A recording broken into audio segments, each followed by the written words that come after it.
Vai. Bom, pessoal, vamos retomar as nossas atividades aqui, agora com a segunda conferência da noite, né?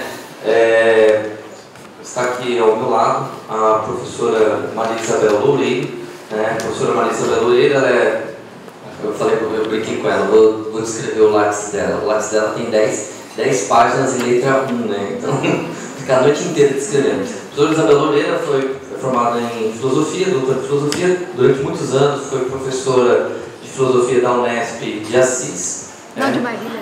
É Marília, já não estava mais em Assis a filosofia, né? Marília. Já tinha sido transferido. Que eu falei de Assis. A filosofia já tinha sido transferida de Assis para Marília. Embora as más línguas falam que a boa biblioteca ficou em Assis, né? Alguns anos atrás, a professora Maria Isabel trabalhou na Unicamp como professora visitante e atualmente atua na USP, no NEDIC, coordenado, o núcleo coordenado pelo professor André Singer. A professora Maria Isabel tem uma vasta produção e hoje ela vai se dedicar um pouco ao tema, que é um pouco a área dela, que é Rosa Luxemburgo, nos apresentando, portanto, a conferência sobre Rosa Luxemburgo e a Revolução Russa. Eu só quero aproveitar, tem que aproveitar, esse ano tem várias efemérides sendo comemoradas. 100 anos da gloriosa Revolução Russa, 500 anos da Reforma Protestante e 500 anos dos discursos de Maquiavel. Então o que não falta esse ano é efemérides para confirmar. Aí a greve geral 17, enfim. O ano 17 é um ano meio cabalístico na história. Professora Maria Isabel, muito obrigado por aceitar o convite e estar aqui conosco. Bom, boa noite, eu agradeço muitíssimo o convite, estou feliz de estar aqui, finalmente deu certo vir à Universidade Estadual de Maringá, depois de tantos convites que não deu para aceitar. E quando o Robespierre me convidou, eu disse, eu topo desde que eu possa falar de Rosa Luxemburgo. Então vocês me desculpem, né? Mas é que nos últimos tempos eu estou de novo voltada para esse tema e tal, e eu achei que podia ser uma coisa interessante para vocês, né? E agora, enfim, a palestra do Fabian, que foi aquela coisa tão sofisticada filosoficamente, a gente vai descer um pouco para o mundo sublunar, né? Eu tenho uma epígrafe, eu não combinei com ele mencionou 1984 do Orwell, né? E eu também tenho uma epígrafe que é do Orwell, mas não é de 1984, que é uma frase que eu acho muito legal, que ele diz assim: algumas vezes o primeiro dever das pessoas inteligentes é a reafirmação do óbvio. Vocês guardem essa frase, que no final da minha fala ela vai se esclarecer, porque que eu estou começando com isso, né? Mas antes de entrar propriamente no tema da Revolução Russa, eu só queria aqui falar da Rosa Luxemburgo, de uma coisa que eu não vou falar, mas que eu vou falar. Que é o seguinte: hoje em dia a Rosa Luxemburgo, houve um renascimento, eu acho, dos estudos luxemburguistas no Brasil, em parte graças ao trabalho da Fundação Rosa Luxemburgo. Faz 15 anos que eles estão aqui, estão divulgando bastante e tal. Então isso tem sido uma coisa importante junto aos movimentos sociais, por exemplo, né? E no caso da América Latina, a Rosa Luxemburgo, ela é mais importante para nós, a parte da obra mais importante da Rosa para nós é a parte da economia política, né? Tá na acumulação do capital e na introdução à economia política. Porque ela mostra, então, ela faz um estudo da expansão capitalista lá naquele começo do século XX, fim de século XIX, começo do século XX. Ela foi a primeira marxista a se dar conta, né, daquilo que a gente chama hoje de mundialização do capital ou de globalização. Ela foi a primeira a perceber essa conexão intrínseca entre o desenvolvimento da metrópole e o subdesenvolvimento na periferia. E vendo aí uma característica essencial do capitalismo, né? Ou seja, ela percebeu, e foi muito criticada por isso, e hoje a gente percebe como ela tinha razão, que o capital para acumular precisa de territórios ou de dimensões não capitalistas, né? Sem isso ele não consegue se reproduzir, né? E essa apropriação, né, justamente do não capital, daquilo que não é capitalista, é uma apropriação feita de maneira predatória, de maneira violenta. A Rosa mostra isso com um certo detalhe nos capítulos históricos da acumulação do capital. Ou seja, o que ela vai mostrar é que o modo de vida dos povos, que ela chamava de primitivos lá naquela época, que nós hoje podemos chamar de populações tradicionais, que é destruído sem dó nem piedade pelo avanço do capital, a Rosa vê esse modo de vida, ou esses modos de vida, como o outro da acumulação do capital, como a outra face da acumulação do capital, sem o qual a acumulação não existiria, né? Então, essa teoria da Rosa explica o imperialismo do século XX, né? E explica também a atual privatização acelerada dos serviços públicos, né? E explica também a apropriação e a privatização da natureza.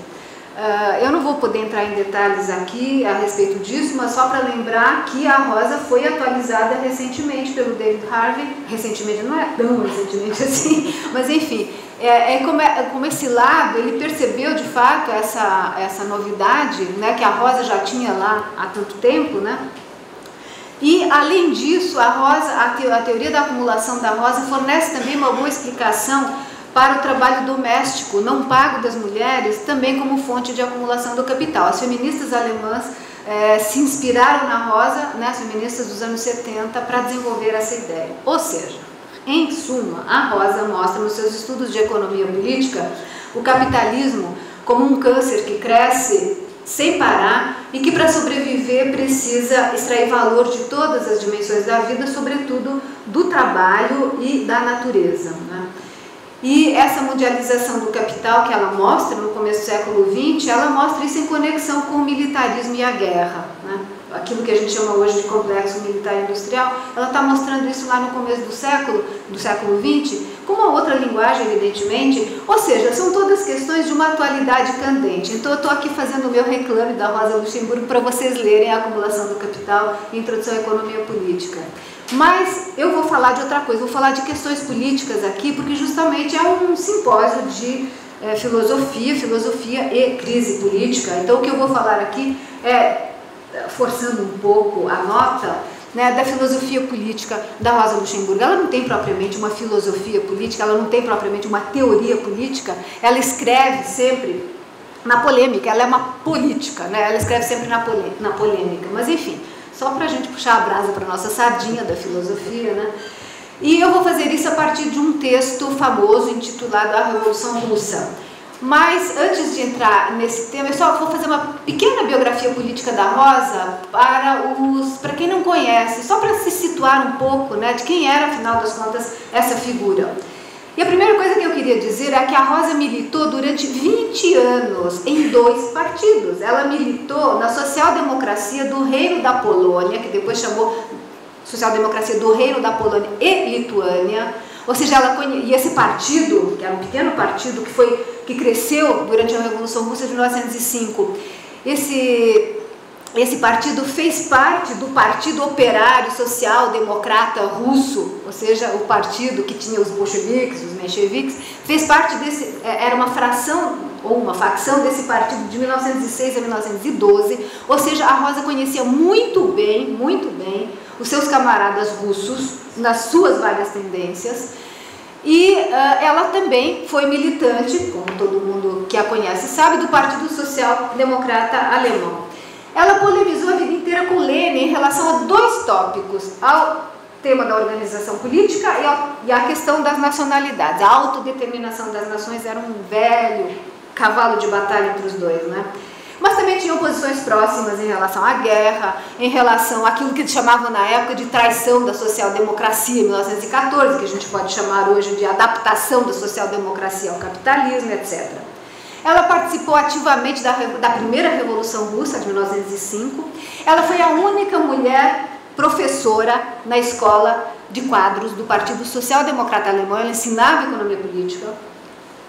Ela foi, junto com seus pares da ala esquerda do Partido Social Democrata, fundadora da Liga Spartacus, ou Liga Espartaquista, em homenagem ao gladiador Trácio, que liderou uma revolta de escravos na Roma Antiga. Ela passou a maior parte da vida, a maior parte da guerra na prisão, né? e onde escreveu belas cartas de tom lírico para os seus amigos e amantes.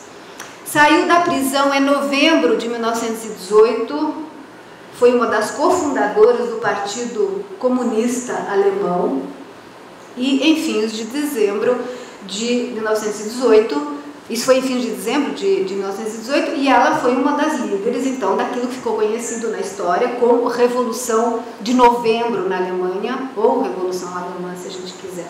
E foi assassinada em 15 de janeiro de 1919, junto com seu companheiro de partido, Karl Liebknecht, né? Por quem? Quem que foram os assassinos? Tropas paramilitares, os chamados Corpos Francos, Freikorps, que foram os precursores das tropas nazistas. Os assassinos tiveram penas leves e viveram tranquilamente na Alemanha nazista. Então, é esta figura que escreve em 1918, no outono de 1918, na prisão de Breslau, a sua última prisão, um pequeno, enfim, notas, né, de crítica aos bolcheviques.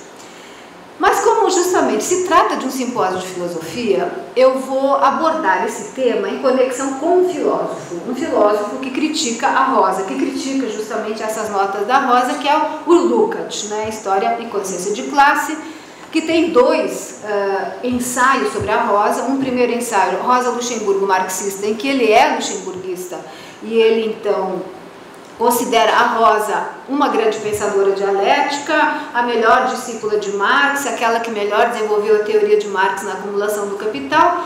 É um texto de um ensaio de março de 1920, e depois, um pouquinho depois, em janeiro de 22, ele já tinha se tornado leninista, ele escreve esse outro ensaio que se chama Notas Críticas sobre a crítica de Rosa Luxemburgo, e ele então rejeita as críticas que a Rosa faz aos bolcheviques.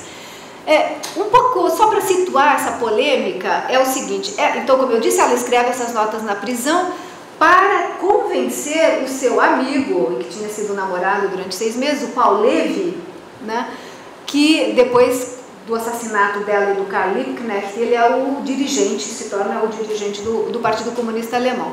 E o Paul Levy vai até a prisão de Breslau para conversar com a Rosa e dizer: olha, você está fazendo muitas críticas aos bolcheviques, vai devagar com essa história. Porque ela tinha publicado um artigo que tinha tido uma observação crítica lá das cartas de Espartacus, ela ficou chateada e tal, não sei o quê. E aí ela escreveu essas notas críticas para convencer o Paul Levy de que ela tinha razão. E ela disse: se eu conseguir convencer você, eu já me dou por satisfeita. Então não era um texto para ser publicado, mas o texto veio a ser publicado em 1922, ali na virada do ano, no começo de 22, pelo próprio Paul Levy, porque ele tinha discordado da chamada Ação de Março de 1921, que foi uma tentativa de tomada do poder, de golpe dos comunistas, né, uma coisa da direção esquerdista, da maioria da direção esquerdista do Partido Comunista Alemão, e o Paul Levy discordava e o Lukács concordou. O Lukács ficou do lado do Comitê Central do Partido Comunista Alemão a favor da Ação de Março. Então é esse o pano de fundo, porque que o Lukács então não concorda com as críticas da Rosa Luxemburgo, né? Bom, e justamente nesse momento, nessa publicação, foi a primeira vez que as ideias da Rosa Luxemburgo foram usadas como arma ideológica. Esse texto teve uma trajetória extremamente conturbada durante o século XX. Ele serviu tanto para um campo quanto para outro, né, como arma crítica. Afinal das contas, o que a Rosa diz nesse texto considerado maldito pelo marxismo-leninismo durante o século XX? Eu não sei se vocês sabem, mas esse texto foi publicado, por exemplo, na Rússia, não mais União Soviética, justamente quando não era mais União Soviética, em 1991. Aqui no Brasil foi publicado em 1946 pelo Mário Pedrosa. Então nós estamos na vanguarda. Bom, antes de mais nada, é preciso dizer o seguinte, é um texto que a crítica da Rosa é feita de uma perspectiva de companheira de caminho, é um texto de apoio crítico aos bolcheviques, né? Ela considera que os bolcheviques foram os primeiros a realizar a unidade entre teoria e prática, que é o fundamental no marxismo para ela, né? Eles foram os primeiros que contra o que ela chama de cretinismo parlamentar da social-democracia alemã e dos mencheviques, puseram na ordem do dia a questão da formação das maiorias por meio da ação revolucionária. Ou seja, a Rosa Luxemburgo, tem que ficar bem claro que ela não era adepta de ficar pacientemente à espera de que se formasse uma maioria a favor das ideias socialistas, né? Ou que se chegaria ao socialismo através de um acúmulo de reformas. Isso é uma coisa que tem que ficar bem clara, é algo que vem lá desde o começo da sua vida política, né? E ela também considera que eles foram os primeiros que tiveram a coragem e a ousadia de investir na realização do programa socialista. Ou seja, isso é uma coisa muito clara, totalmente explícita no texto dela.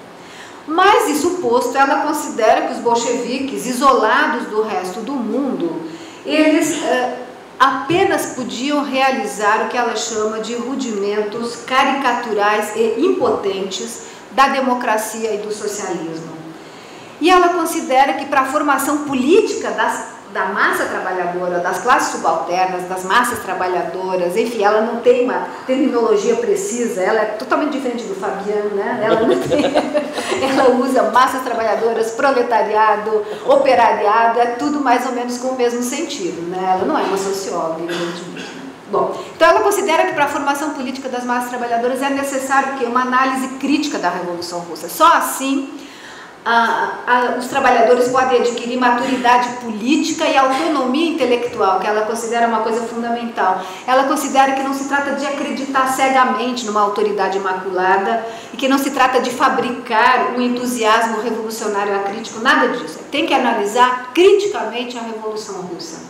Ela se recusa a tomar a Revolução Russa, o jeito como eles tomaram o poder, como um modelo a ser imitado pelos revolucionários do resto do mundo. Não se trata de fazer da necessidade virtude, aquilo que os bolcheviques foram obrigados, medidas que eles foram obrigados a adotar naquela situação peculiar da Rússia e com todos os problemas que eles tinham diante deles, não se trata de transformar isso numa teoria que tem que ser canonizada. Então isso é muito claro, o texto dela é um texto, enfim, que nos leva a pensar bastante.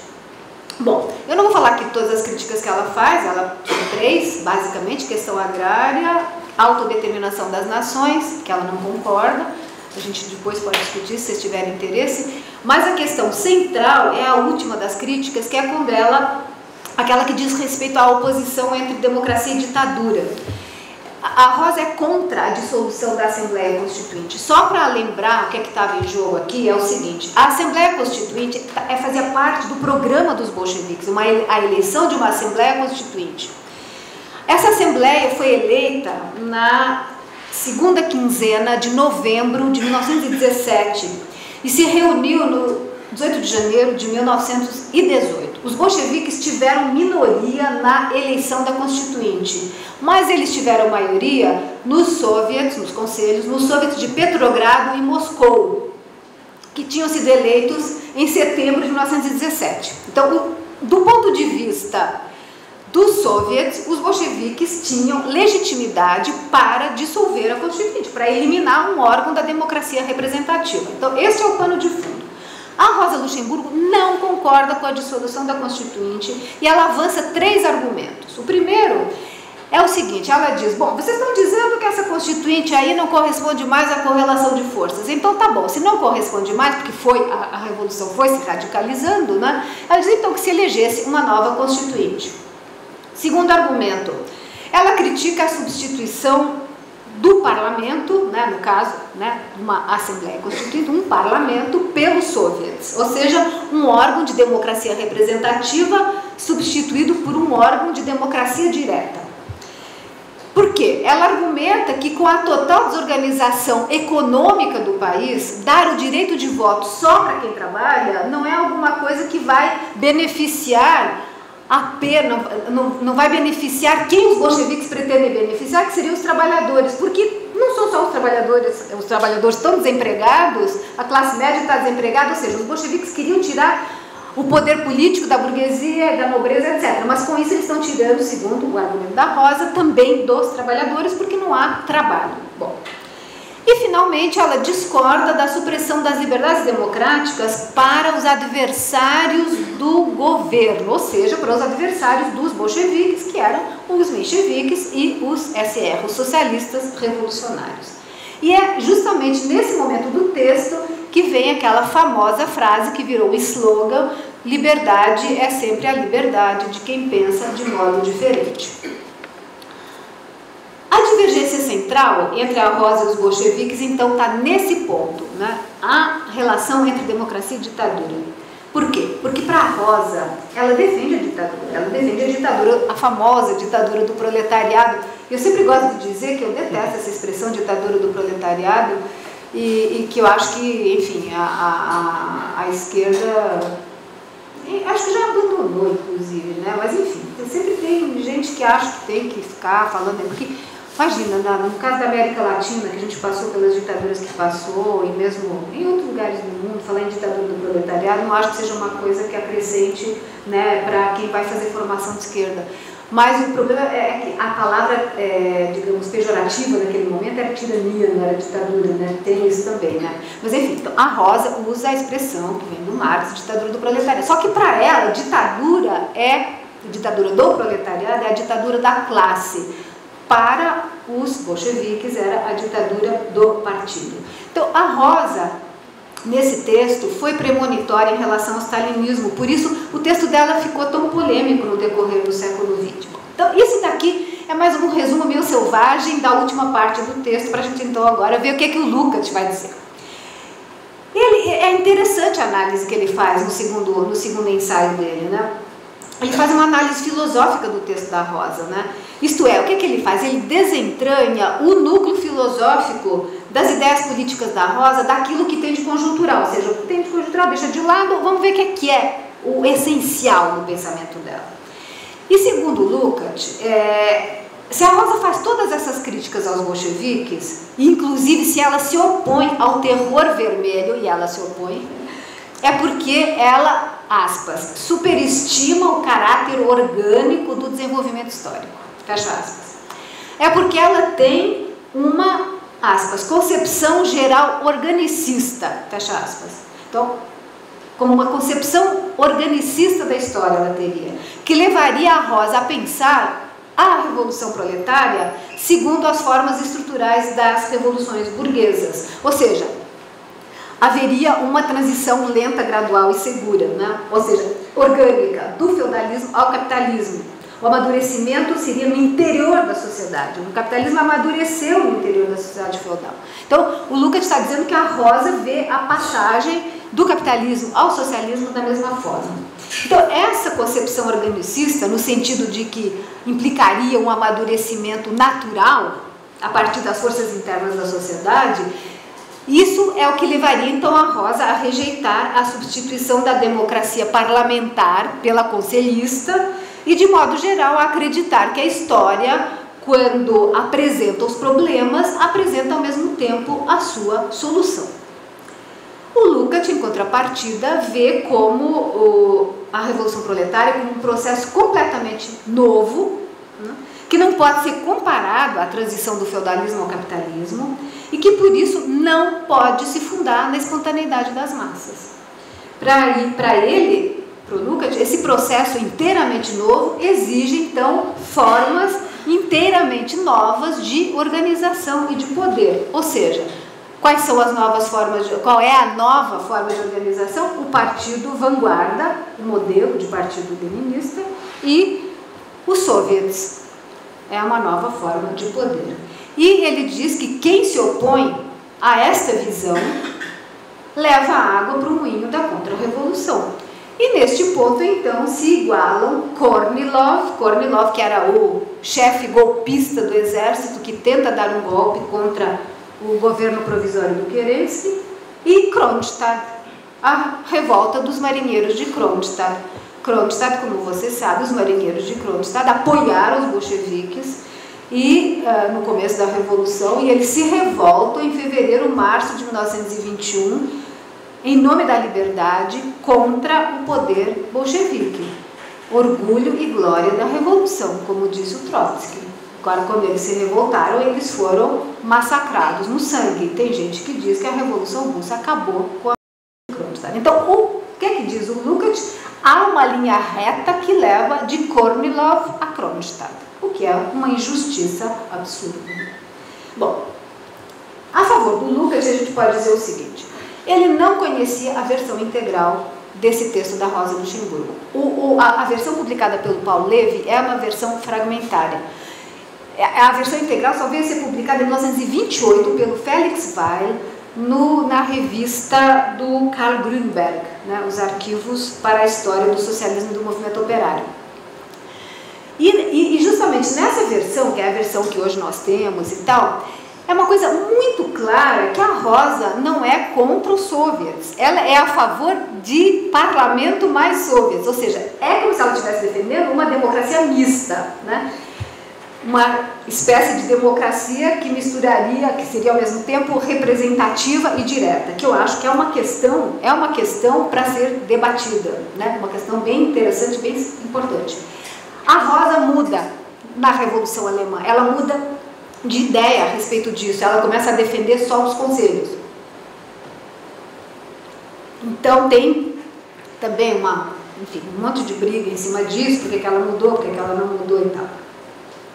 Então tá, primeiro, nesse caso, ela não é contra os soviets, e segundo, ela de fato se opõe à ditadura do partido e ao terror quando ela defende as liberdades democráticas, que não é o caso do Lukács, né? Mas isso não significa, como parece que o Lukács quer dar a entender, que significaria uma volta ao liberalismo burguês. Não é. O que isso significa, defender as liberdades democráticas para a Rosa? Significa defender a constituição de um espaço público proletário. Na interpretação do Oscar Necht, eu acho que ele tem uma boa interpretação disso, ele fala em proletarische Öffentlichkeit. Eu ultimamente às vezes uso popular em vez de proletário, porque o proletário tem muito aquele tom do operário da fábrica de macacão lá do século XIX, sei lá, aquela coisa, né? Então, sei lá, proletário, plebeu, enfim, o nome que a gente quiser, mas essa ideia de um espaço público de baixo, das bases, no qual as camadas subalternas da sociedade têm a possibilidade de participar ativamente na construção de uma sociedade livre, justa, enfim, uma sociedade socialista, né? Mas o Lukács tem razão ao caracterizar a posição da Rosa como orgânica, desde que isto não seja entendido como evolucionismo, né? Ou seja, aquilo que eu disse antes, ela defende a formação da maioria pela tática revolucionária, isso é uma coisa bem clara, né? Não é aquela coisa tão um passo depois do outro e a gente chega numa coisa melhor, não é, de jeito nenhum, não é isso, né? Ela aposta que na ação vai se formar uma maioria a favor do socialismo no plano internacional. É nisso que ela acredita, né? E a formação dessa maioria pela ação revolucionária é a única possibilidade de impedir o triunfo da contra-revolução, ou o que ela considera ainda pior, a derrota moral da revolução. A derrota moral da revolução, para ela, é pior. Se ela tem razão ou não, a gente pode discutir. Esse organicismo da Rosa Luxemburgo tem uma certa afinidade, e aqui é uma interpretação que faz o Michel Louvier, eu concordo com ele, uma certa afinidade com as concepções românticas da história, que rejeitam a ideologia burguesa do progresso e criticam o que há de desumano na civilização industrial capitalista. E de fato, isso é uma coisa que aparece na Rosa Luxemburgo, essa rejeição da ideologia burguesa do progresso, é uma coisa que aparece nas obras de economia política de uma maneira bastante clara, mas ao mesmo tempo ela não é só isso, ela é alguém que acredita no desenvolvimento das forças produtivas, não seria marxista clássica, né? Mas o que é interessante nela é que, pelo fato de ela ser mulher, polonesa, judia, ela faz parte das minorias. Ela tem um olho sensível para uma coisa que os homens, né, da social-democracia não tinham. É bem interessante isso, mas enfim, isso também dá pano para muita manga, né? Na análise da Rosa Luxemburgo, essa concepção de história se materializa na ideia de que o tempo de maturação política e psíquica das classes subalternas é essencial, precisa de tempo, a revolução precisa de tempo. Tanto que ela tem um artigo, eu gosto de citar, ela cita um verso de um poeta alemão, Demel, ela fala assim: não nos resta nada, minha mulher, não nos resta nada, não precisamos de mais nada, nada a não ser, para sermos livres como os pássaros, nada a não ser tempo. Então, essa coisa do tempo, é necessário tempo para um amadurecimento, mas é justamente o que a contra-revolução não dá, é o tempo que os revolucionários precisam, né? Então, mas a ideia dela é essa, né? É necessário tempo de amadurecimento. E por isso uma revolução não se resume à troca dos homens no poder. Não se trata de trocar um grupo por outro grupo. Revolução significa para ela a construção de um contrapoder, que a gente poderia chamar de um não-poder, encarnado nos conselhos. É a posição dela no caso da Revolução Alemã, né? Um poder que é construído a partir de baixo. E aí o papel da experiência é fundamental nessa filosofia política da Rosa Luxemburgo, né? É por isso que o socialismo não pode ser introduzido do alto, por decreto. Só pode ser criação dos de baixo, criação ativa, livre, né, das massas populares politicamente formadas, né? E um elemento que corrobora esta interpretação da Rosa como organicista, depois a gente pode debater, eu não sei se eu tenho razão em concordar com o Lukács, mas atualmente eu estou muito empenhada, que eu acho que isso é legal, essa coisa. Um elemento que corrobora essa interpretação é que a Rosa utiliza com frequência a metáfora da vida. Se a gente lê os textos dela com atenção, a gente vê, né, como essa metáfora da vida aparece nos textos políticos e nas cartas também, né? E a vida é para quê? Para rejeitar tudo que é morto? Tá, tudo que é morto. Tudo que é mecânico, tudo que é burocrático. Ela, por exemplo, diz que a concepção do partido do Lênin é uma concepção mecânica. Ela diz que a concepção que o Lênin tem da Revolução de 1905 é uma concepção mecânica. E aí eu me deparei com um autor que eu não conhecia, que eu vim a conhecer recentemente, me foi apresentado por um professor lá da UFABC. Ele chama James Scott, é um cientista político, antropólogo, né? E tem um livro, tem um capítulo de um livro dele, de 98, que é justamente sobre o Partido Revolucionário, em que ele vai fazer uma comparação entre o Lênin e a Rosa, e usando justamente essas metáforas do mecânico e do orgânico para explicar a posição de cada um deles, né? Então ele diz que o Lênin seria um representante típico do que ele chama de automodernismo, assim como Le Corbusier, o arquiteto, ele faz esse paralelo entre os dois. É bem interessante. O que seria esse automodernismo? Seria uma ideia de que as sociedades seriam um aglomerado informe, né, de indivíduos que pode ser moldado à força, de maneira científica, por métodos autoritários e controle central. Por exemplo, para o Le Corbusier, uma pequena elite de arquitetos planeja racionalmente a cidade. Para o Lênin, uma pequena elite de revolucionários profissionais planeja racionalmente a revolução. Nenhum dos dois considerava que tinha que aprender com práticas já existentes. Tem que começar do zero, tudo de novo. Ambos são favoráveis a métodos hierárquicos e autoritários. Ambos utilizam metáforas militares e ligadas às máquinas. Ele faz toda uma análise dos textos do Lênin e da Rosa, né, para chegar à conclusão que ele vai chegar. Então, por exemplo, o Le Corbusier, a casa e a cidade são máquinas para viver.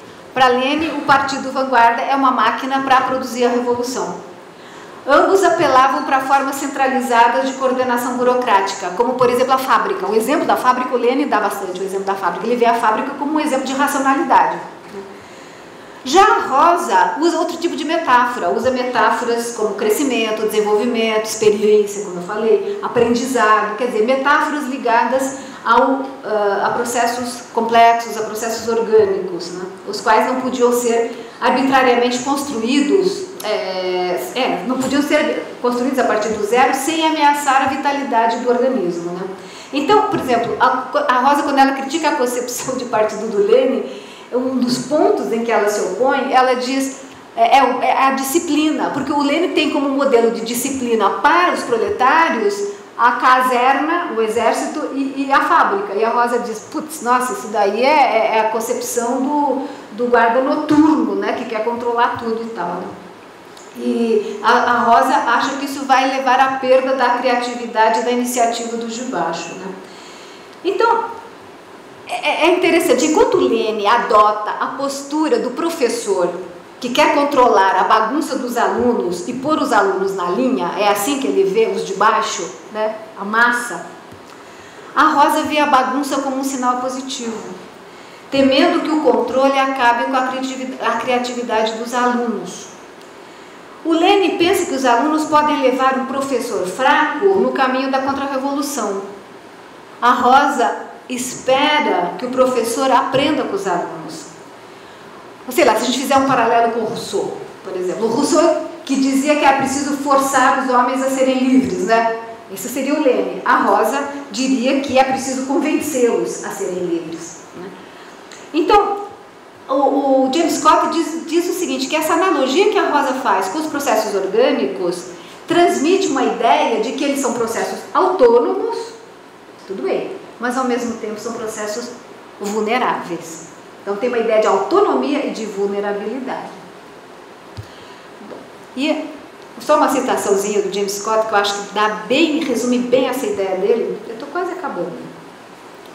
Enquanto Lênin abordava o proletariado como um engenheiro aborda seu material bruto, procurando moldá-lo para seus objetivos, Luxemburgo abordava o proletariado como faria um médico. Eu diria um médico que não seja um médico de convênio, né? Como qualquer paciente, o proletariado tem sua própria constituição, que limita o tipo de intervenções que podem ser feitas. A autonomia e a história do paciente influenciarão inevitavelmente o resultado. O proletariado não pode ser reformulado a partir do zero e ajustado perfeitamente num desenho pré-determinado. Isso é a concepção da Rosa, né? Ou seja, eu acho que aqui a gente, tudo bem, eu sei que é uma coisa muito, muito esquemático, né? Colocar duas metáforas, mecânico e orgânico, para explicar o pensamento político complexo, que é o do Lênin, que é o da Rosa. Evidentemente, eu estou fazendo aqui meio que totalmente uma simplificação, mas é um pouco para a gente ver, ir ao cerne das questões, né? Visões de um mundo, né? Nesse sentido, né? Então, de um lado, modernismo, do outro lado, romantismo, né? De um lado, o engenheiro, do outro lado, o médico, de um lado, o autoritário, do outro lado, o democrático, de um lado, o burocrático, do outro lado, o espontâneo, de um lado, o hierárquico, que a concepção leninista é hierárquica, do outro lado, o horizontal, né? E eu acho o seguinte, que no momento, por exemplo, essa crítica do modernismo, né, e do progresso, atualmente, para nós, na América Latina, ela é muito atual, ela voltou a ser muito atual, no sentido de, porque mostra o seguinte, né, essa ideia de progresso como algo que tem que ser imposto à força, né, a todos os recalcitrantes, aqueles que não querem o progresso, né, por exemplo, os indígenas, os ribeirinhos, né, as populações tradicionais, de modo geral, os quilombolas, etc., né? Isso adquiriu uma nova atualidade na América Latina. É por isso que a Rosa Luxemburgo tem sido recuperada na América Latina, porque ela tem essas intuições, ela tem esses insights que ela não desenvolve às vezes, né? Mas que dá para a gente desenvolver a partir dela, né? Então, para a Rosa, tratava-se de criar um movimento de trabalhadores autônomos e não de usar os trabalhadores como instrumentos, né? Então, o que ela rejeita, acima de tudo, é a substituição das massas por um grupo supostamente esclarecido de revolucionários iluminados que sabem melhor, pretendem saber melhor aquilo que é bom para as camadas exploradas da sociedade. Então, esse organicismo da Rosa Luxemburgo é o solo sobre o qual cresce a ideia fundamental da sua filosofia política, entre aspas, né? A transformação do mundo numa perspectiva socialista só pode ser bem sucedida pela ação autônoma e direta das grandes massas populares. Isso significa o quê? Que o socialismo só pode ser democrático, assim como a democracia só pode ser socialista ou não é democracia. Os dois termos se condicionam reciprocamente. Igualdade e liberdade se condicionam reciprocamente. Essa é a ideia, né? É por isso que esse pequeno texto, A Revolução Russa, pode ser considerado como um manifesto a favor da soberania popular contra o autoritarismo e a burocracia. E eu gostaria de lembrar aqui esse livro do Safar, que é só mais um esforço, né, que é bem legal, ele faz uma análise, né, dessa situação em que a gente está hoje, essa situação bizarra que nós chegamos no Brasil, né? E ele tem uma frase aqui no final que ele diz, me lembrou muito a Rosa, né, quando eu li isso. Ele fala assim, governar, porque ele defende a democracia direta, justamente, contra a democracia representativa, de uma maneira muito incisiva, né? Governar aparece como uma forma de garantir as condições para que os sujeitos se dirijam a si mesmos. Essa é a ideia, o autogoverno dos sujeitos. A Rosa Luxemburgo, na obra dela, é uma coisa que é corrente do começo ao fim da obra dela, esse autogoverno do sujeito, mas é uma coisa que fica mais e mais forte, eu diria, na casa da Revolução Alemã e quando ela participa da Revolução Russa de 1905, né? E uma outra frase do Vladimir para a gente debater depois: a política é a crença improvável e aparentemente louca de podermos ser outros, viver de outra forma, viver de outra forma. É isto que a Rosa está propondo, né? E a minha epígrafe, com isso eu termino, a minha epígrafe do começo, porque é que eu usei essa frase do Orwell, às vezes o primeiro dever das pessoas inteligentes é a reafirmação do óbvio, porque a esquerda brasileira, a esquerda mainstream, eu diria, né, enfim, nem necessariamente a esquerda governamental, ela tem uma leitura da Revolução Russa que sempre me deixa muito impressionada, porque não se fala da falta de liberdade na Rússia, né? Então eu me deparei com um documento da articulação de esquerda, que é uma tendência dentro do PT, que está, aliás, fazendo o seu congresso agora, neste período em que a gente está aqui, e, enfim, fala de tudo, do mundo, mas aí tem uma parte do texto sobre a Revolução Russa. Daí eles dizem assim, né, que a hipótese deles, porque é que o socialismo estatal soviético perdeu, né, enfim, foi derrotado, porque ele perdeu progressivamente a capacidade de desenvolver as forças produtivas em patamares comparáveis com os dos principais países capitalistas, e daí teve uma crescente ineficiência econômica, e daí se gerou a insatisfação política. Em momento nenhum se fala da falta de liberdades democráticas, né? Então, por exemplo, um outro texto que saiu agora na Folha de São Paulo, agora no dia 21, do Breno Altman, ele diz também: ou bem se considera que o socialismo real, mesmo com seus erros e até seus crimes, revelou o potencial de uma nova civilização, ou se atesta a derrocada desse projeto e se reconhece o fim da história com a eternização do capitalismo. Então, esse tipo de posição.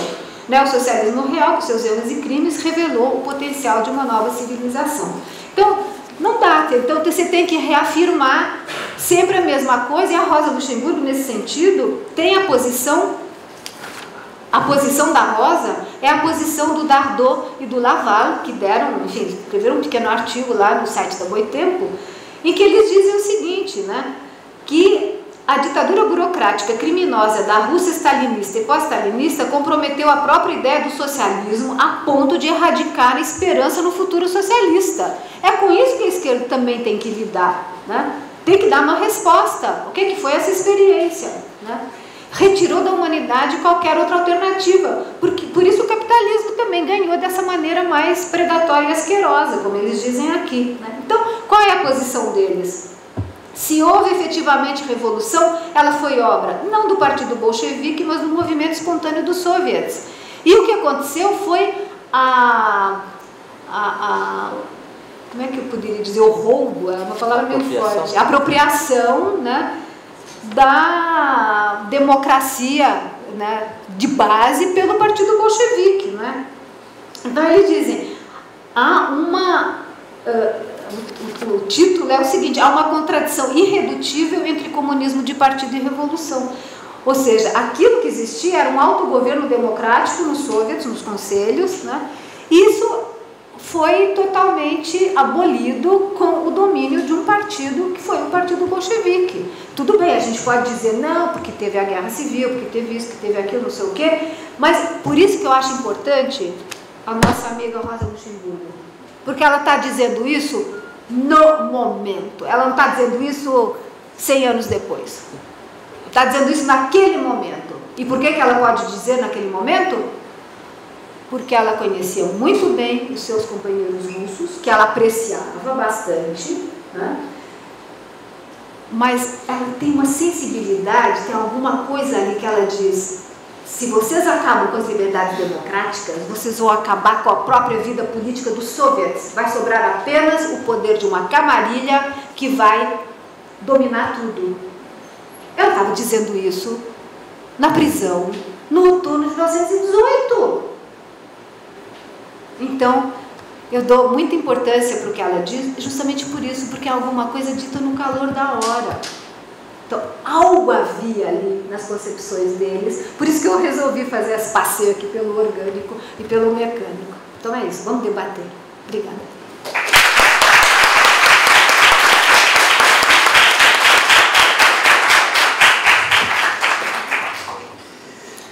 Muito obrigado, meu Loureiro, pela palestra. Bom, vamos estar aberto ao que é as questões, colocações, debates. Fabiano.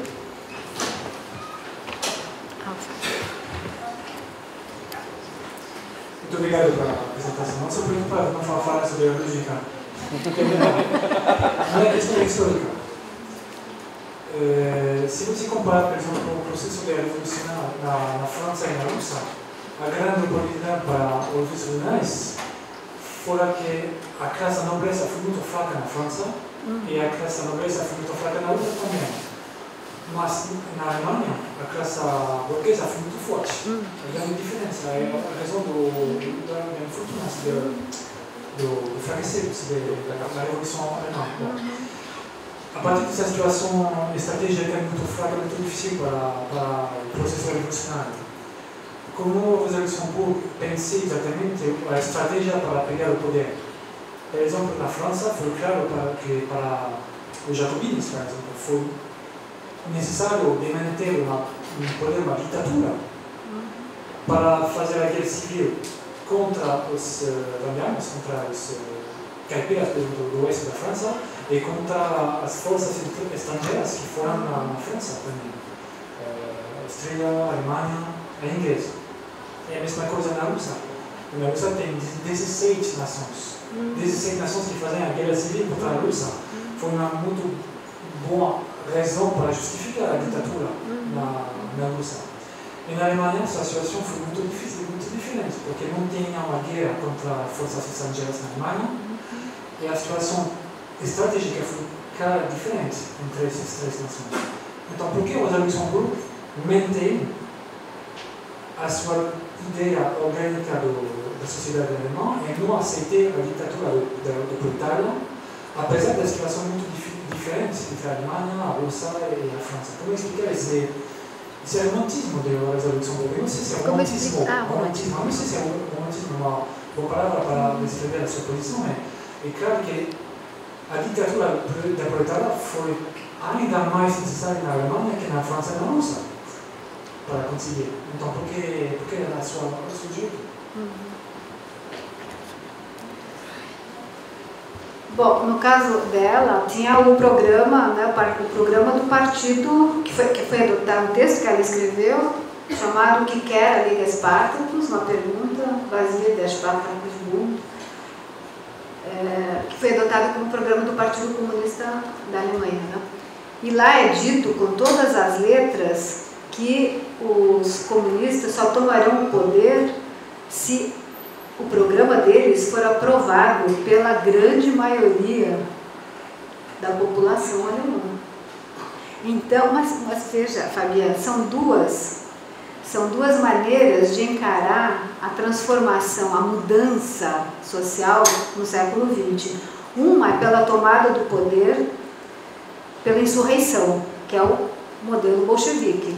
O outro é pela tomada do poder, é pela construção de uma maioria já no capitalismo. É assim, você tem que ter uma classe trabalhadora politicamente formada que permita você tomar o poder, que é o modelo, eu diria que é o modelo do Chile, que também não deu certo.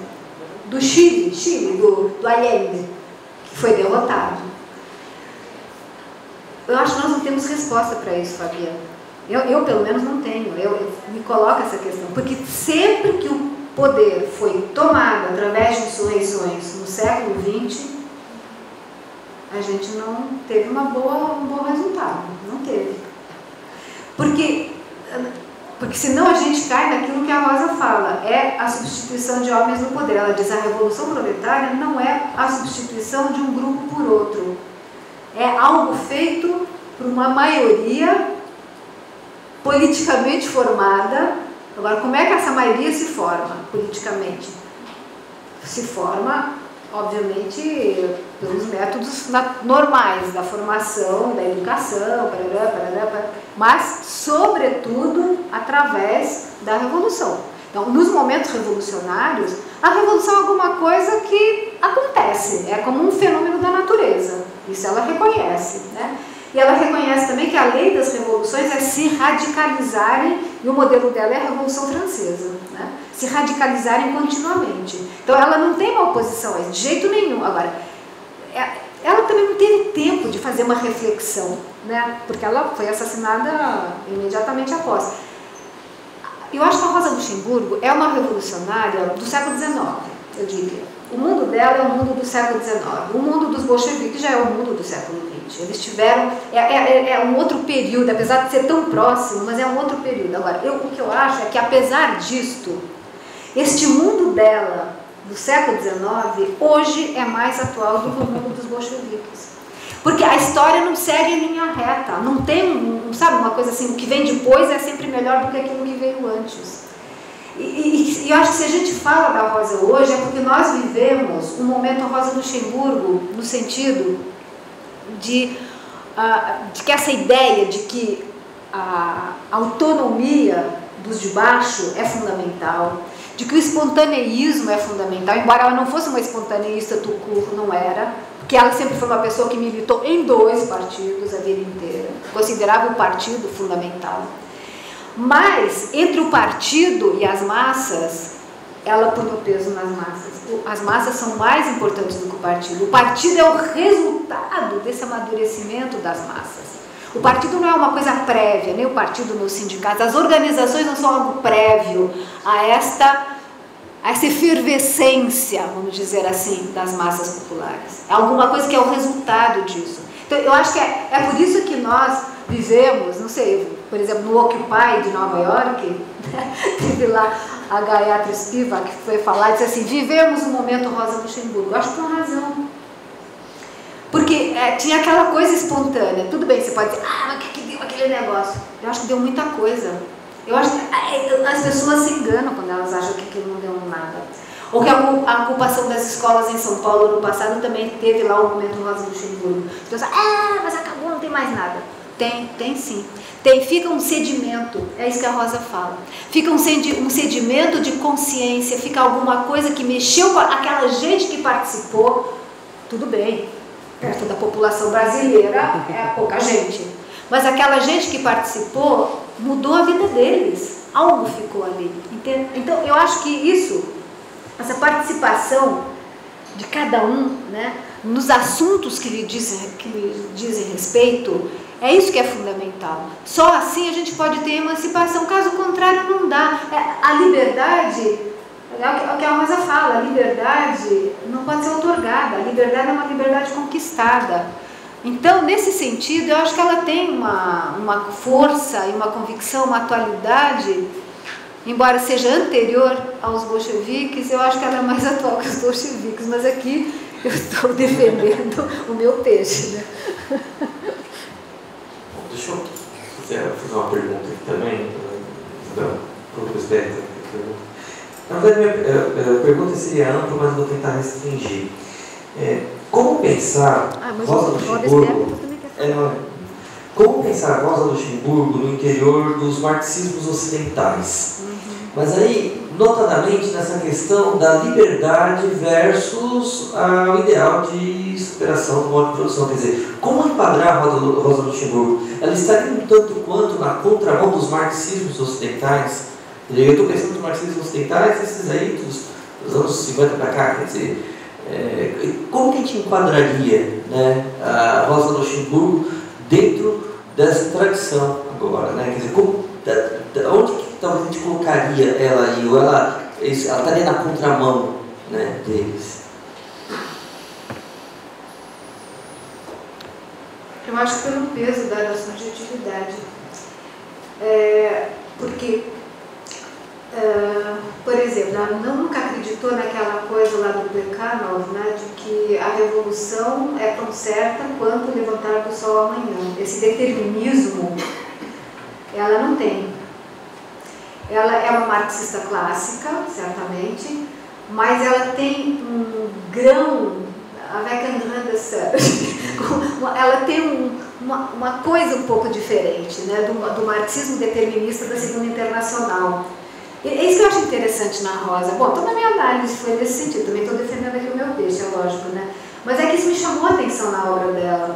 Como ela é ao mesmo tempo uma marxista clássica, e tem esse lado, assim, né, de a revolução virá, mas virá porque as massas farão a revolução, não é porque ela vai cair do céu, não vai acontecer que nem o levantar do sol amanhã, isso ela nunca acreditou. Então o papel do sujeito na história é fundamental. Então eu tendo a ver por aí, que é dar mais importância ao sujeito do que o marxismo da Segunda Internacional, de um Kautsky, por exemplo, né? Não sei se responde.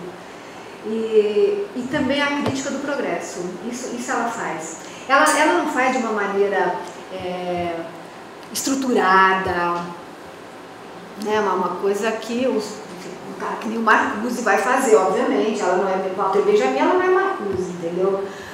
Mas ela tem isso que eu falei antes, ela tem um olho posto nisso, ela tem uma sensibilidade em relação aos povos que são destruídos pelo avanço do capital, que é uma coisa que os outros marxistas contemporâneos dela não têm, né? Não tem. A gente lendo os capítulos históricos da acumulação do capital ou a introdução à economia política, os trechos que ela menciona, né, de como esses povos são destruídos, são aniquilados, tem uma coisa de uma crítica do capitalismo como algo absolutamente desumano, destruidor, que não tem nada de progressista.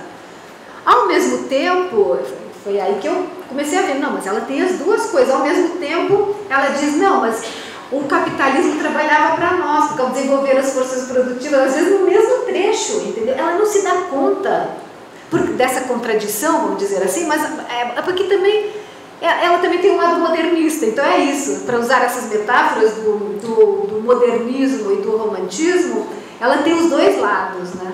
E é uma coisa que dá para analisar na obra dela e ver, muitas vezes, são coisas que estão em equilíbrio, muitas vezes são coisas que estão desequilibradas, né? É por isso que eu acho ela interessante, sabe? Que não é uma coisa só fechada, né? É um drama, a atuação dela durante a Revolução Alemã foi uma coisa absolutamente digna de uma tragédia. É digna de uma tragédia. Uma peça de teatro, uma tragédia, daria para pôr, para fazer uma tragédia daquilo, porque ela ficou totalmente dividida. Bom, Rosa.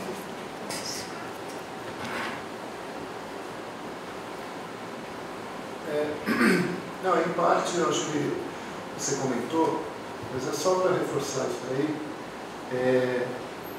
que principalmente a partir do Fórum Mundial de Porto Alegre, a questão do Occupy Movement, eu estive na Filadélfia, em Nova York, em Washington, conversei com as pessoas que estavam ocupando ali. E tinha um sentimento que um militante que tinha sido um trotskista ferrenho, e hoje não é mais, quer dizer, já faz um bom tempo que ele falou que não era isso, da Herramienta em Buenos Aires, né? Ele escreveu um texto, né, falando justamente isso, né? Por que os jovens não acreditam mais nas antigas lideranças de esquerda, que era o que depois veio a dar em 2013 aqui no Brasil, principalmente. Né? E ao mesmo tempo teve aqueles outros movimentos no mundo, tipo a Primavera Árabe, tanto no Egito, Turquia e outros lugares, que acabou resultando justamente no grande problema da contra-revolução, né, inclusive aqui no Brasil, né, no avanço da direita. Mas eu gostaria também de lembrar que existem experiências, por exemplo, que mistura assim, um pouco do Walter Benjamin com Adorno, no zapatismo, principalmente John Holloway, Como Mudar o Mundo Sem Tomar o Poder, né? E que eles defendem muito essa ideia de comunitarismo, comunidade, experiências, por exemplo, da Bolívia, em alguns lugares na Argentina, e que às vezes eu sinto um pouco de falta aqui no Brasil, mas o grande problema é esse, quer dizer, existe todo esse movimento, um certo... inclusive aquele professor que eu mencionei, Terry Mann, ele sempre fala do Fórum Mundial como essa tentativa de uma experiência nova em relação à produção mesmo, e aí eles apelam ao Paulo Freire e outras discussões, né, para como criar justamente uma outra atmosfera que, inclusive nos Estados Unidos, com a campanha do Bernie Sanders, fez com que muita gente buscasse se organizar. E esse é o problema, porque eu acho que a esquerda, de modo geral, está num impasse que, se ela não repensar toda a sua estratégia, em termos assim, de não seguir mais aquela tradição, pensar criticamente aquela tradição, ela vai continuar do mesmo jeito problemático, ou seja, vinculado a uma estrutura de poder capitalista. E esse que é o problema. Bom, só uma outra coisa, você estava falando do terror da Revolução Russa, eu estava lendo, e aí eu fiquei um pouco chocado, né, sobre o que o Lenin fez contra o Marnov na Ucrânia, né, os anarquistas, e aí uma carta que foi publicada, que tem a foto da carta, né, que ele exigia que todos os rebeldes que fossem enforcados em praça pública para que todo mundo visse os revoltados. Então esse tipo de coisa é problemática, né? Porque eles não eram assim revoltados da direita, então era uma coisa assim, ou seja, eu acho que um grande problema hoje, que inclusive perguntaram ontem para mim, e a minha única resposta é resistência no atual momento, esses caminhos à esquerda, porque é um problema. É só um comentário, se quiser. Não, deixa eu fazer um pequeno comentário do comentário.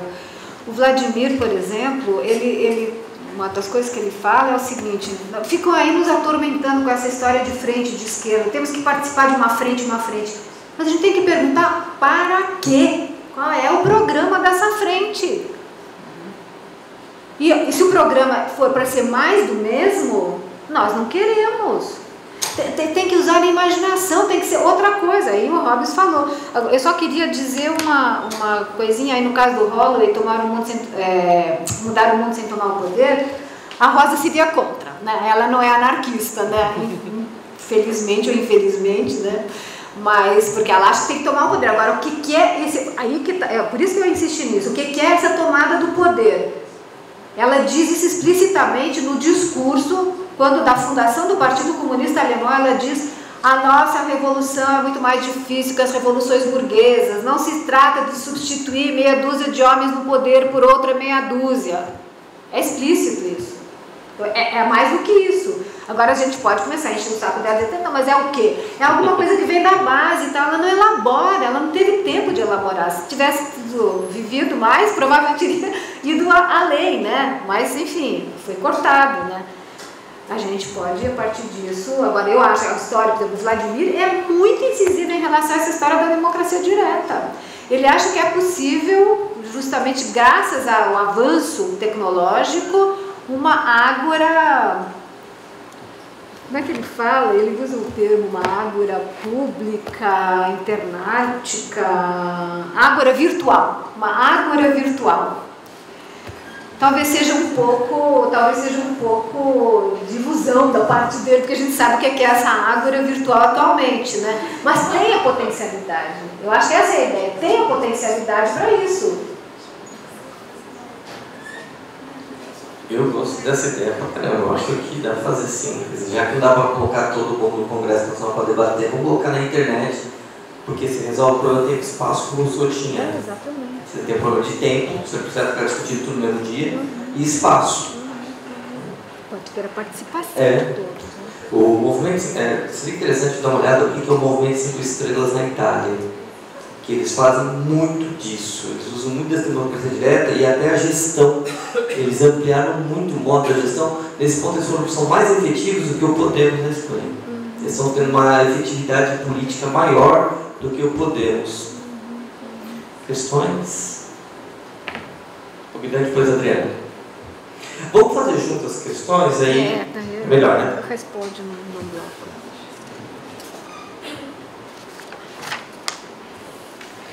Boa noite, professor. Se eu entendi bem o argumento, você deu sobre a questão do organicismo e do mecanicismo, essa oposição entre a forma de entender a transformação social da Rosa Luxemburgo e do Lenin. O organicismo, você falou que ele tem essa fragilidade. Eu queria que você expusesse um pouco melhor essa fragilidade. Porque como você falou um pouco rápido e não se ateve muito. Quais são os problemas que essa expectativa de formação da consciência das massas pode ter frente a um momento de total prevenção de contra-revolução? Como formar essa consciência das massas? E até você citou, daí deu de exemplo, né? Porque existe um problema nas possíveis transformações sociais. A intervencionista que corre o risco de, como aconteceu com o Partido Bolchevique, o terror vermelho que você falou, uma centralização do poder e uma hierarquização burocrática de organização civil. E o que seria uma consequência ruim.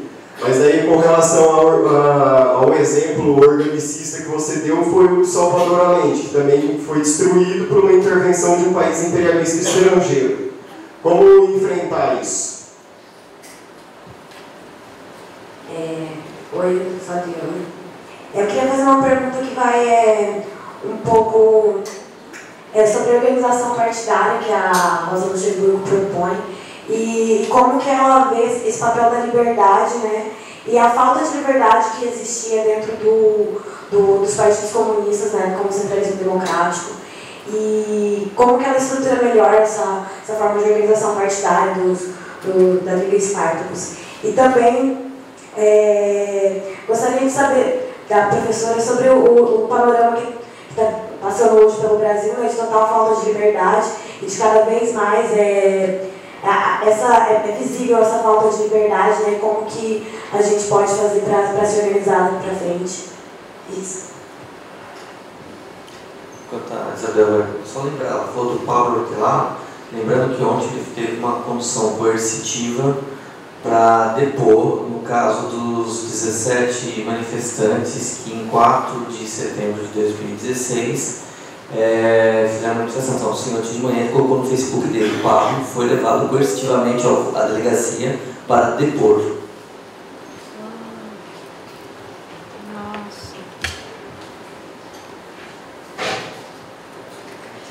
Então, aqui, essa coisa, começando pelo fim, essa falta de liberdade no Brasil, atualmente, está começando a ficar uma coisa bem séria, bem grave, né? Então, a defesa das famosas liberdades democráticas, de verdade, né? Não a propriedade de 5 famílias que dominam a mídia, no caso do Brasil, 5 famílias, 6 famílias dominam a mídia brasileira. Enfim, a Rosa tem na cabeça um espaço público, de fato, né? Obviamente, pode ser uma coisa muito idealizada, mas é isso que tá na cabeça dela, né?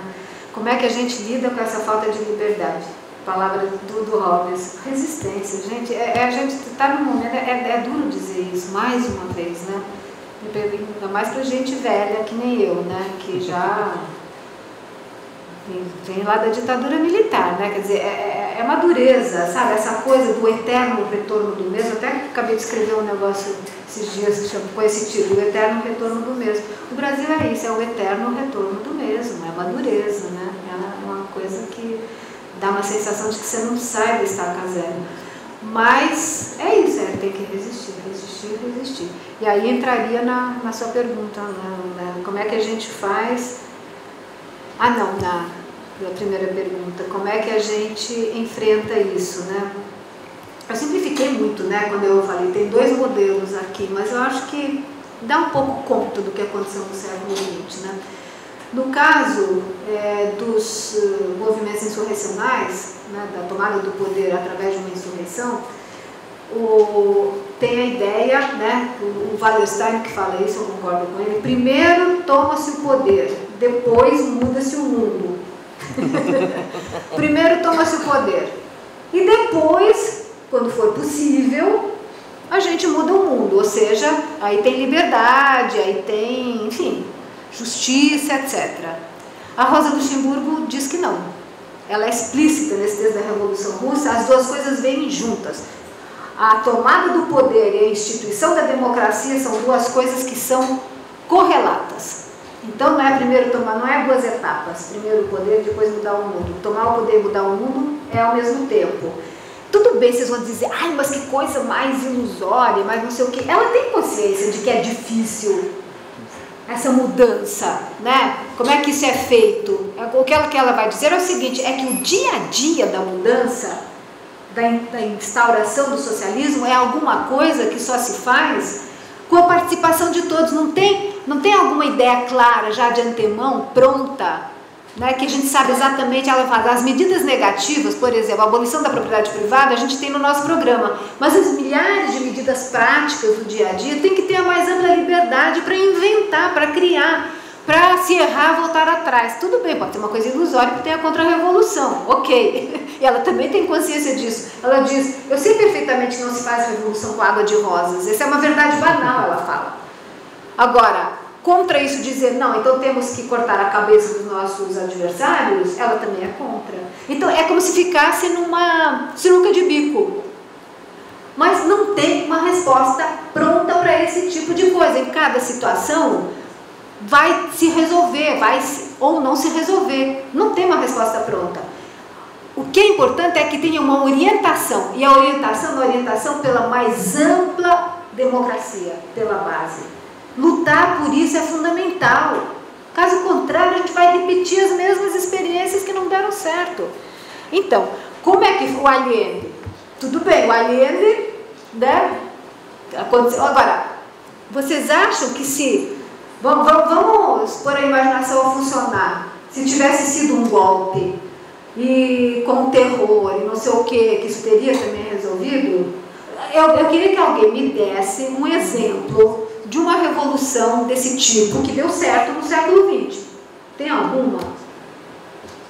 Alguma revolução que teve um grupo de revolucionários armados que tomou o poder e a coisa funcionou contra a maioria da população? Porque no caso dos bolcheviques, vejam, não foi contra a maioria, pelo contrário, eles tiveram apoio dos camponeses. Bom, primeiro os camponeses, foi uma revolução espontânea do campesinato. A primeira parte da revolução foi feita pelos camponeses. Os camponeses apoiaram, e os bolcheviques terram os camponeses, porque se não fosse isso, eles simplesmente seriam varridos logo. Então, houve ali digamos, juntou a fome com a vontade de comer no primeiro momento. Depois eles foram paulatinamente se voltando contra os camponeses, com medidas contra os pequenos camponeses. Então, você entende? É uma coisa assim, não tem... A revolução no primeiro momento foi altamente democrática na Rússia, altamente democrática. Mas depois, para conservarem o poder, dadas as circunstâncias difíceis dos exércitos rodeados, é como se eles não tinham alternativa ali, tinha que ser uma coisa muito dura. Ao mesmo tempo, será que precisava acabar com a insurreição de Kronstadt no sangue do jeito que eles fizeram? É uma pergunta. Hoje em dia tem uma releitura disso que mostra que não. A história também não tem verdades dadas de uma vez por todas. Cada época relê o histórico a partir da sua perspectiva, a partir do presente, né?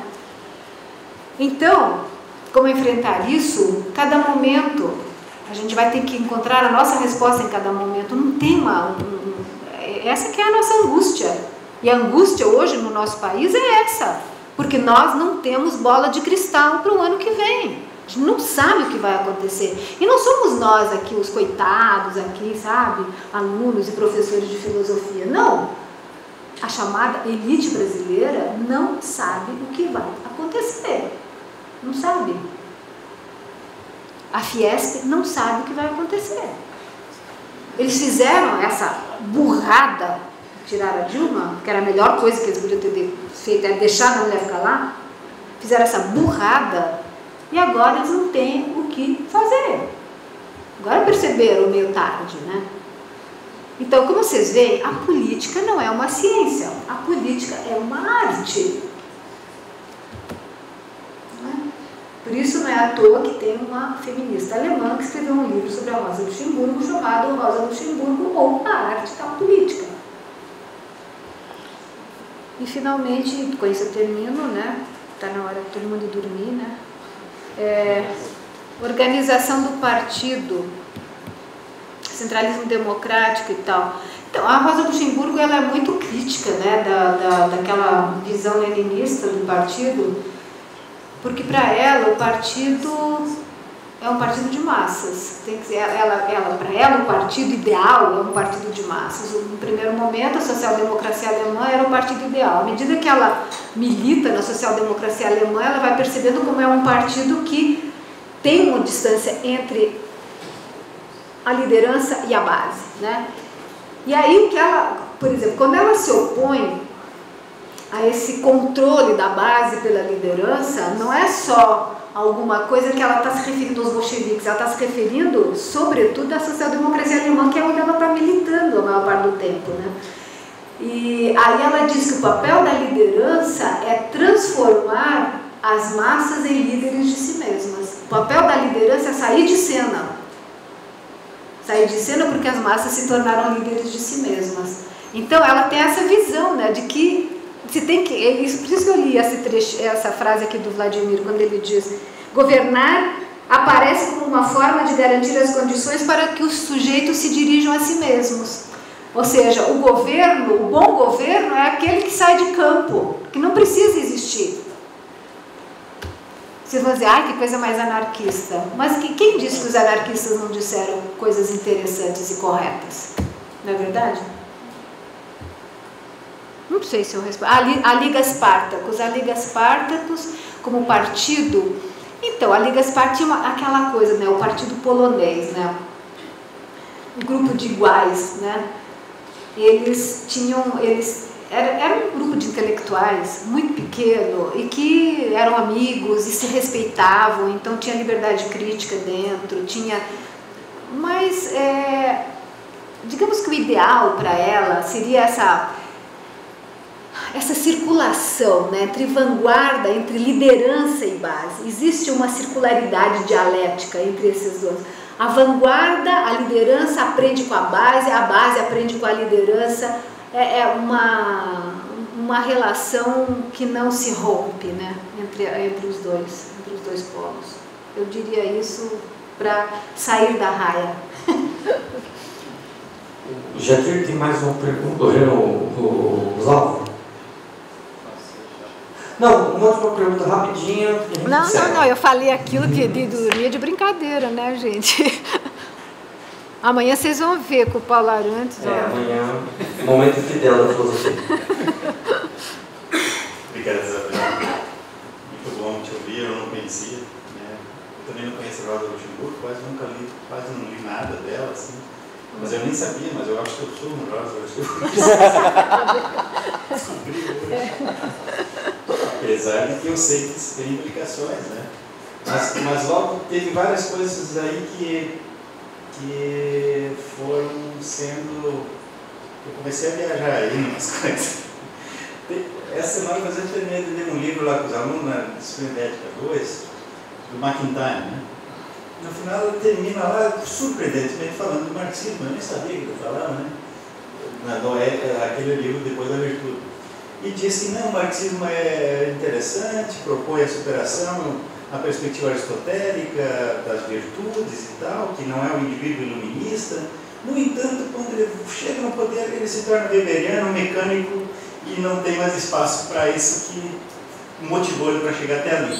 E esse é o grande desafio do marxismo. Então meio que deixou aberto, assim. Meio que é o que você está dizendo aqui, de certa forma, né? Mas eu fiquei pensando nisso.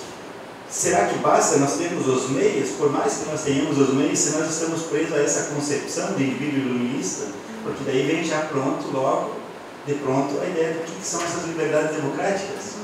Porque depende do que a gente vai buscar com liberdade democrática, é de fato uma liberdade burguesa só. Que liberdade, o que significa essa liberdade democrática para você? Seria uma coisa assim. Quando você fala que a mudança é qualitativa, eu entendi assim, meio marcusianamente falando, que a mudança vai ter que ser qualitativa ou não vai ter revolução, né? Ou não vai ter mudança, né? Eu fiquei pensando aqui, será que isso não poderia ser um novo parâmetro para nós fazer aquilo que o colega falou antes, para acentuar a política e poder definir quem é amigo e quem é inimigo? Não basta ter discurso, não basta ter teoria, não, é o método. Então nós estamos meio que no CACS aqui. É o método mesmo. É o jeito. Se o método não é emancipatório, não é libertário, ele não é. Então não adianta, porque daí o processo não, porque a mudança qualitativa não vai acontecer. Então a importância da metodologia parece que ali se adquire. E claro, o que significa então diante disso, se isso é assim, ainda tem luta de classes? O que é a luta de classes? Ela se dá em torno disso também? São concepções de mundo que se refletem em métodos qualitativamente diferentes. E aí, claro, né? Obviamente que isso não vai acontecer no ar, né? Você, a Rosa Luxemburgo, pelo que eu entendi, fala assim que isso acontece essa formação diferenciada na luta aí, né? No processo revolucionário. E você chamou, eu achei interessante, né? Proletário republicano, né? Esses espaços públicos proletários. Nós podemos imaginar isso no mundo, cenário que nós vivemos hoje, dominado até por todos os espaços e colonizado pelo neoliberalismo, pela concepção de indivíduo. Onde é que nós dá para visualizar, né? Será onde está acontecendo? Claro, nós temos ocupações, temos isso aqui. Onde que se formam as novas subjetividades nessa perspectiva, né? E aquilo que você falou no meio lá, eu não captei direito, eu não estava prestando atenção, que é preciso ter tempo para as coisas, uma coisa assim. Se pudesse falar um pouquinho mais, que eu fiquei curioso sobre isso, porque parece que a história da falta de tempo é a grande desculpa de todo mundo, assim, e de um tempo qualitativamente diferente e tal. Como é que isso poderia ser conversado? Obrigado. Vou ter que resumir, né? Porque senão vai fazer uma palestra aqui, né? Então, deixa eu só deixar claro, viu, Rosal? No caso da Rosa, ela era uma filha da Aufklärung, do iluminismo. Isso não tem a menor dúvida. Ela era. Mas eu estou numa fase iluminista da minha vida, sabia? Porque do jeito, novamente a frase aqui do nosso amigo Orwell, tem que reafirmar o óbvio, porque do jeito que as coisas andam neste mundo, ser iluminista é um progresso incrível. Usar a razão. Bom, mas o que eram as liberdades democráticas? Era liberdade de imprensa, de associação, de reunião, era isso, né? Hoje isto não basta, vocês vão dizer, não, porque é liberdade, por que é liberdade de imprensa? Nós não temos liberdade de imprensa, né? São 5 famílias que dominam, não tem liberdade de imprensa. De associação de reunião também, enfim, é tudo contaminado. Então a sua pergunta séria é essa, afinal das contas, como é que a gente faz no mundo colonizado pelo neoliberalismo, né? Como é que surge a nova subjetividade? Era o problema do Marcuse, né? Como é que surge a nova subjetividade desse mundo? Mas aí você sabe que eu tenho um lado muito otimista, né? Que é assim, o sujeito, no mundo em que a gente vive, cada um de nós vive no e contra o capitalismo, diz o John Holloway. E eu acho que ele tem razão. As pessoas não aderem totalmente, não há uma adesão, a gente é esquizofrênico.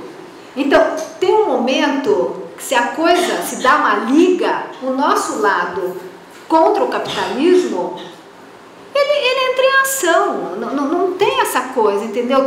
Então é aquela ideia, não é um mundo totalmente fechado, unidimensional. O pobre do Marcuse nem falou isso, né? Então era toda uma leitura equivocada dele, inclusive, né? Do homem unidimensional. Então, eu acho que não dá para ser essa coisa assim, tá tudo fechado, não tem saída, não sei o quê. Porque, basta olhar para a história, não é verdade? As coisas mudam e não vai ficar assim para sempre, não tem como ficar assim para sempre. É que a gente, uma vida humana, o Merleau-Ponty que falava, né? Uma vida humana é um tempo muito curto, né? Pra gente, se a gente tem um azar de viver numa época de reação, parece que, putz, nossa, só tem reação. Para nós, como indivíduos, só tem, claro, né? É óbvio. Então, é azar, desculpa, é azar, né? Quem mandou nascer numa época de reação? Agora, que vai ficar assim para sempre, não vai. Tem lá o outro, o Streeck, né? O Wolfgang Streeck, né? Dizendo, bom, o capitalismo vai acabar, né? De overdose de si mesmo. Ele faz uma análise muito convincente para mostrar isso, né? Porque não está crescendo, porque o endividamento das famílias, dos estados, é total, parará. Bom, a desigualdade abissal entre ricos e pobres. A gente está no topo do vulcão, o vulcão está para explodir. Todo mundo está sentindo isso, né? Agora, o que ele diz é assim, tá bom, o capitalismo pode acabar, óbvio que não tem uma data para acabar, né? É um processo, né, de desintegração, mas isso pode ser a barbárie, né? E é isso que a gente está vivendo, de alguma maneira, isso que se anuncia, né? Mas, não sei, eu acho que isso também sou bem marcusiana, viu? Tem uma coisa de o eros, né, o instinto de vida, ele fala mais alto, né? Eu acho que tem sobretudo nos jovens, né? Então, não vai ficar assim para sempre, né? Então, eu acho que essa coisa da resistência, a formação de novas subjetividades nos pequenos espaços em que cada um de nós está presente, né? É coisa de militância, né? Nesse sentido, né? De você jogar essa areia, esse grão de areia sempre nessa roda que está o tempo inteiro. E também acredito na pedagogia da catástrofe, né? Mas não dá para dizer. Amanhã vocês perguntem para o Paulo Arantes que ele tem todas as respostas. Bom, já que a Isabel já fez a propaganda, então, e dado o tardar da hora, novamente obrigado, Isabel Loureiro, pela palestra, pela conferência, obrigado a todos pela presença e amanhã retomamos nossas atividades pela manhã, né, com as mesas aqui no H35, à tarde com as conferências do professor Jardim Antunes e depois do professor Rosaldo Schutz, eu sempre erro o seu sobrenome, Rosaldo. Mas tudo bem. E à noite, a conferência de encerramento com o professor Paulo Arantes. Então, muito obrigado a todos e boa noite. Boa noite.